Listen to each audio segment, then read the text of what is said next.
New Jerusalem, it's said, is built, made up of 12 precious stones that we would make into jewelry now.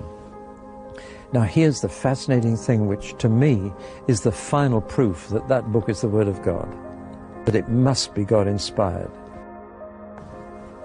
In the last generation only, we've discovered how to make purer light than we had before. Most light is bouncing around, waves crashing into each other, going in all directions, so that the light coming from that spotlight still lights this side of my face by reflecting off that tinsel up there. We're used to light coming at us from all directions. But we've now discovered how to send light in one direction. Laser light is the most common. You've seen laser light beams straight as a die. But we've also got what we call cross-polarized light. A polarized filter, if you can imagine, allows light through like that. But if you put another polarized filter at right angles to that, you've really got a very fine filter.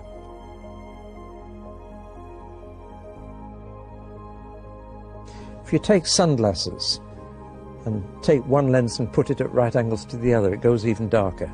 It only lets very straight light through. Now, people have taken jewels and precious stones and cut a very thin slice for microscopic purposes, and then shone cross-polarized light through them to see what happens. To put it very crudely, what happens to these precious stones in pure light?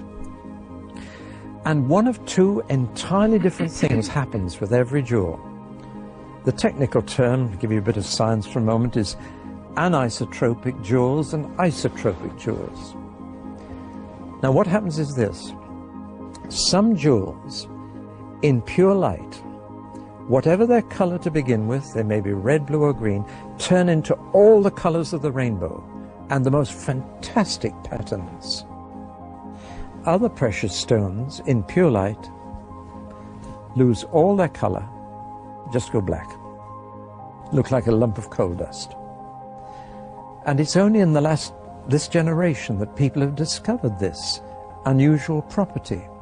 For example, diamonds in pure light are nothing. Did you get that, ladies? They're not even that. Diamonds, nothing. They won't be there.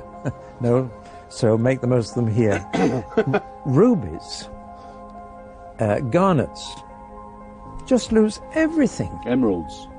No, they keep it. Oh, good.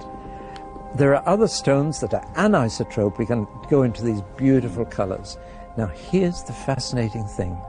The 12 precious stones that God uses to build the New Jerusalem are all anisotropic.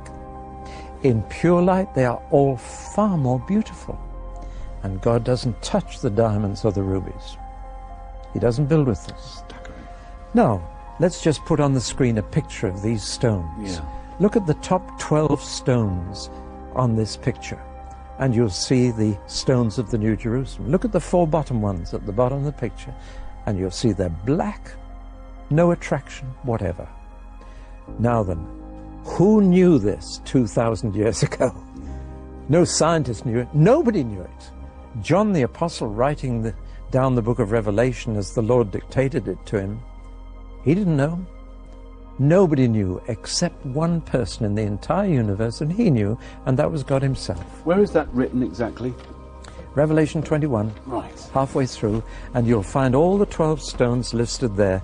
And you can just imagine from the picture we've seen on the screen how beautiful the New Jerusalem is going to be.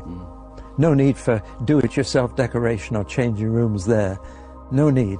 The materials that God uses will be fabulous. From verse 19, 21 right. Verse 19. Read them out.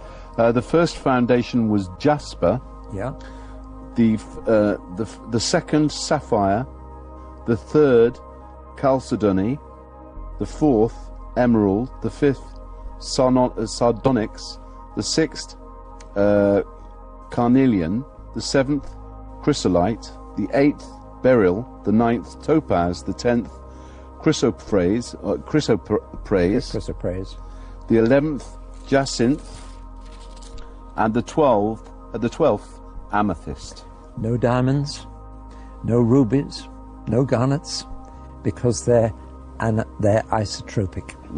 Now, isn't that amazing? To me, that one thing alone would prove that the Bible was inspired by God, because nobody could have known this. They didn't know it until our generation.